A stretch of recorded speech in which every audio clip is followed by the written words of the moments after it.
Boa noite, Boa mais um noite. episódio do Degustube. Hoje nós vamos falar da Hop Hunter, uma cerveja, uma India Pale Ale da Sierra Nevada Brewing Company, lá de Chico, norte da Califórnia. Recentemente a Sierra Nevada chegou aqui no Brasil, né? Não sei se vocês sabem, com dois rótulos com a Pale Ale. Chegou com a Torpedo IPA e ainda não tomei as versões que chegaram aqui, quero ver se chegaram bem ou não. A galera tem falado bem. Mas essa é uma cerveja bem mais nova deles. Eu não sei de que ano que ela vem, mas acredito que seja esse ano. E é uma IPA um pouco diferente que usa, além do. Aliás, todas as cervejas da Serra Nevada, até onde eu sei, usam lúpulo em cone, eles não usam pellets, né? Não sei se você já ouviu falar disso aí. E além disso, nessa cerveja, além de usar o whole cone, eles usam ainda um óleo de lúpulo, né? Que é uma das maneiras de extrair a lupulina e os extratos de lúpulo, que por um método diferente, né? Então conta pra gente como que é esse óleo. Existem vários métodos de extração de óleo de lúpulo. E o mais comum, o que eu sempre ouvi, o que era viável, que todo mundo falava que é o mais importante, é a extração com CO2. E, e essa cerveja aqui, ela faz a extração num processo que eu não tinha ouvido muito antes, steam distillation, que é basicamente uma destilação do lúpulo mesmo. Eu não sei se eu não sei pelo fato do lúpulo estar in natura, ele contém umidade, né? Então acho que isso auxilia também no processo. Mas esse processo de extração por destilação, ele sempre vai ter calor no processo. E esse calor pode alterar um pouco os aromas e sabores do lúpulo. Esse que é o problema disso. No site eles não entram muito em detalhes sobre como driblar isso, ou se esse é o melhor método ou não, mas eu acho que pelo fato de ser o lúpulo in natura, eles devem estar usando esse método por causa do fato do lúpulo estar molhado e estar fresco, e eles fazem Então, isso no campo é, mesmo. então é isso que eu ia falar, que todos os outros métodos de extração de óleo de lúpulo são feitos não no campo, são feitos já com os cones já colhidos, né? E esse eles inovaram do jeito que eles fazem isso na fazenda mesmo. Tipo, porque no método, a hora que colhe o lúpulo, eles secam os lúpulos antes de mandar embora, né? A não ser nas wet hop IPAs que eles já usam os lúpulos ali molhados, né? Então, justamente essa extração de óleo é com esse lúpulo molhado é diferente dos outros métodos. Então, vamos ver o que saiu aqui, né? Ah, Mas, teoricamente, pelo que eles falam no rótulo aqui, deu um frescor a mais, assim. Eles não usaram só o óleo, né? Eles usaram lúpulos também no método tradicional. é. E aí eles complementaram provavelmente pós-fermentação com os óleos, com os lúpulos de óleo. A gente não sabe em que momento eles colocaram, mas eu acredito que seria depois da cerveja pronta, né? Sim, Seria bem lógico isso. é. E outra coisa as especificações delas são 6,2% de álcool e 60 IBUs. Sobre essa, ainda falando mais sobre essa extração esse método de steam distilling aí para pegar esse óleo, eles têm um vídeo institucional bem legal explicando assim, com uma animaçãozinha bonitinha que eu vou colocar o link aqui para vocês, do site da Serra Nevada mesmo, falando sobre essa cerveja em específico, que é a única que usa esse método, e se vocês quiserem dar uma olhada, é bem legal não explica nada, mas é bonitinho de ver, né? É, Então vamos abrir? bom. Na minha garrafa eu notei bastante sedimento no fundo, mas ela Uhum. ficou de pé por mais ou menos um mês na geladeira. Então acho que isso vai fazer a minha versão ficar um pouquinho mais cristalina do que a sua, se A eu minha não, ficou de pé também o tempo todo, viu? se eu não colocar ela. É, a minha também tá cristalininha. A minha tá bem interessante, ó. a coloração dela.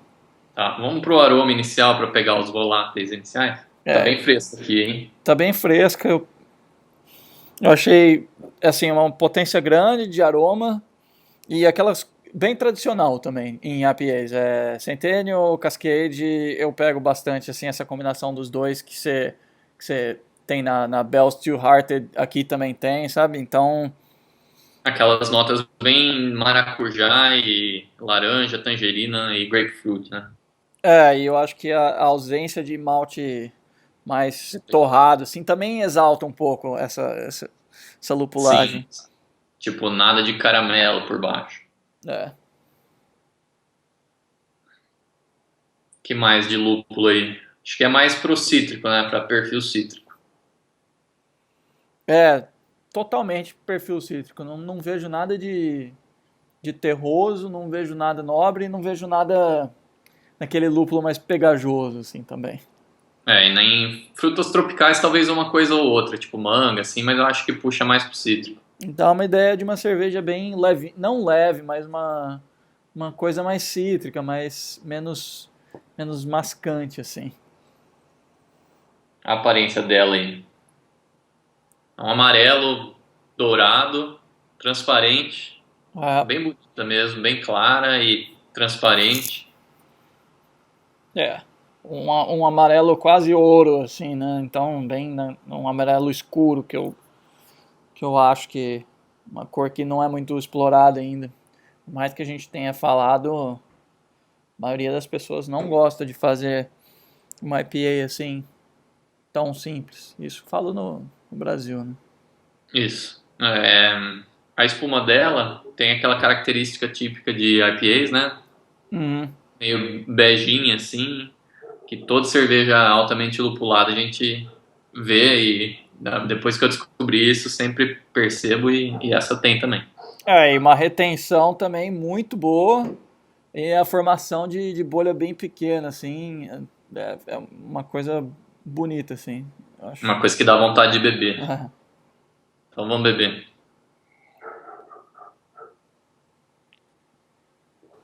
Uma qualidade técnica muito boa. Acho que chama um pouco para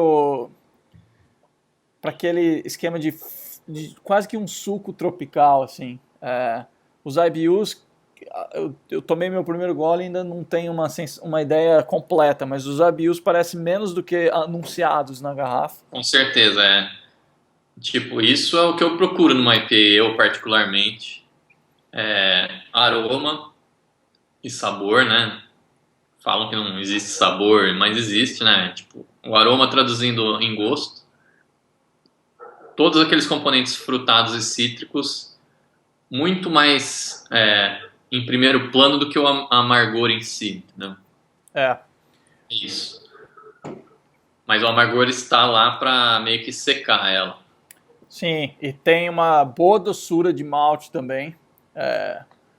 Não chega a ser um dulçor residual, mas ele complementa também todas essas notas cítricas e que dá essa impressão de suco mesmo. Eu gostei bastante, eu acho que esses lúpulos, embora o amargor esteja ali, ele não é aquele amargor que raspa e que se mantém por muito tempo. Então, eu beberia bastante dessa cerveja, sim. Falando, agora que você falou isso, me lembrou, tipo, como você define os amargores em cerveja, assim, em termos léxicos, assim, de falar, de...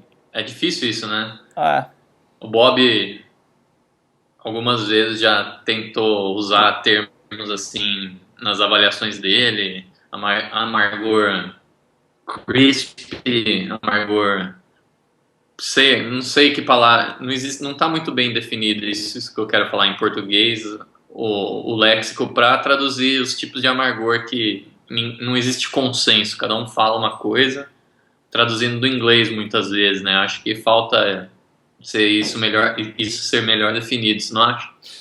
eu acho que sim. Eu acho que o amargor está muito atrelado ao gosto também.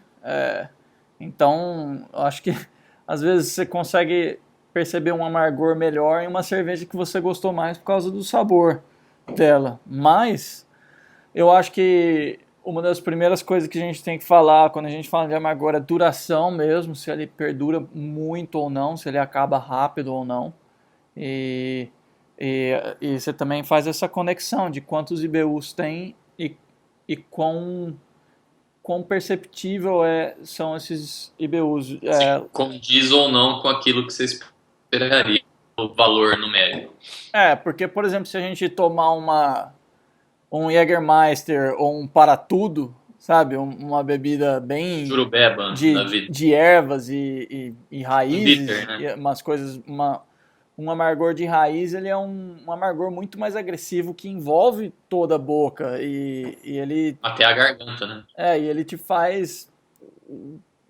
dá aquela cara assim de uma coisa muito intensa. E o lúpulo não, é engraçado que já teve gente que tenta substituir lúpulo por boldo, por exemplo, por alguma coisa assim. Não, é muito difícil de conseguir uma coisa agradável quanto o lúpulo. Agora, quanto ao termo, eu já não sei definir tão bem isso, mas é uma boa pedida para se definir algumas coisas assim.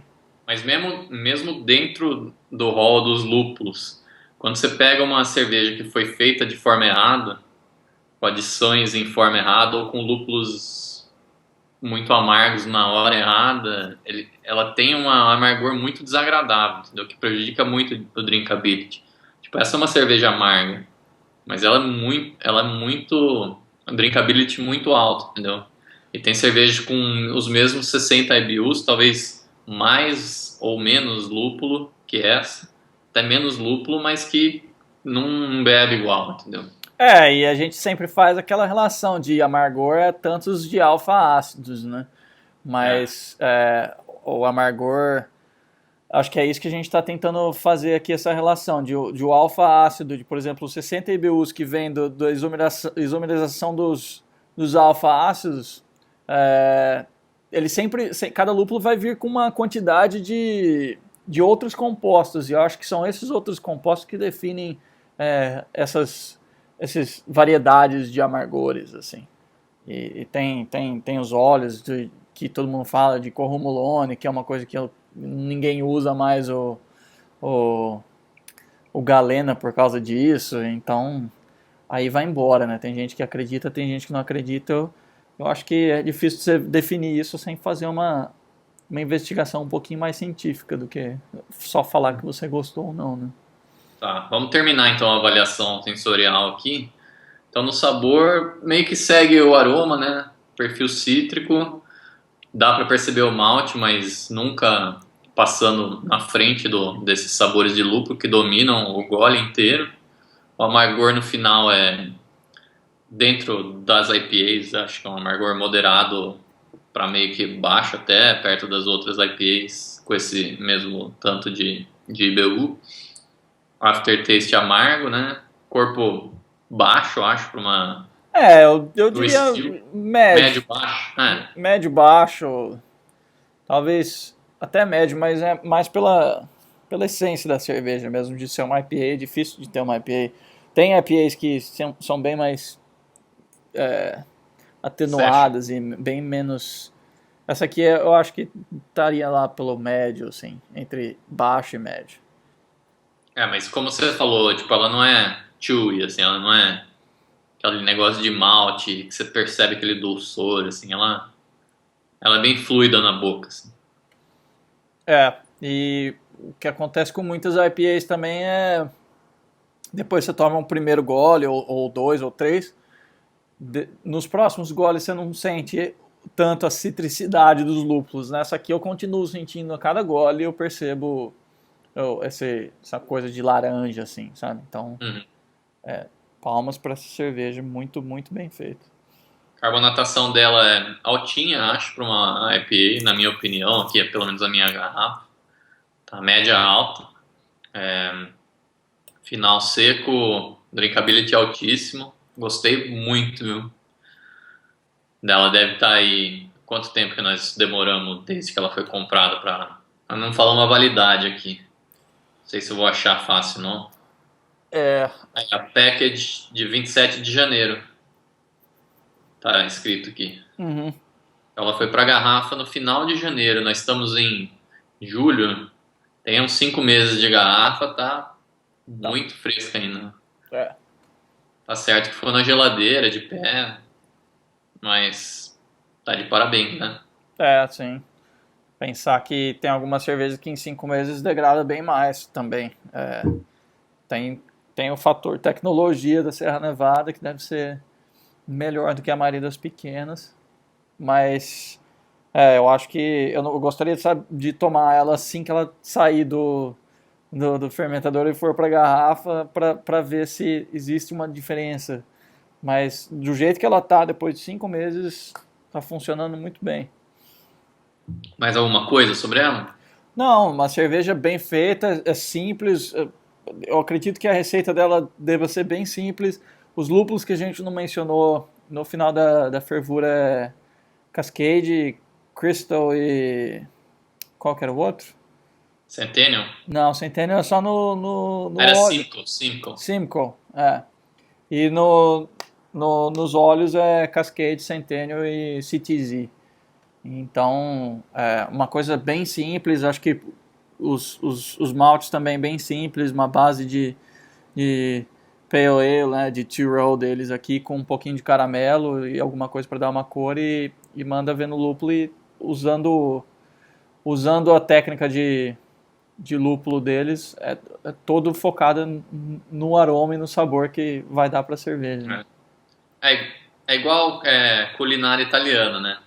Ingredientes simples, porém frescos e bem feitos. É isso, né? Uhum. Você pode não ter os melhores, tipo, você pode não ter um monte de coisa complexa, mas se você pegar as coisas frescas e assim que estão ali do lado, que você mesmo colhe e fizer a cerveja na hora, não tem como dar errado. É. Tecnologia e tal. Então, beleza, vamos brindar aqui. Hop Hunter, Serra Nevada. Até o próximo episódio. Tá.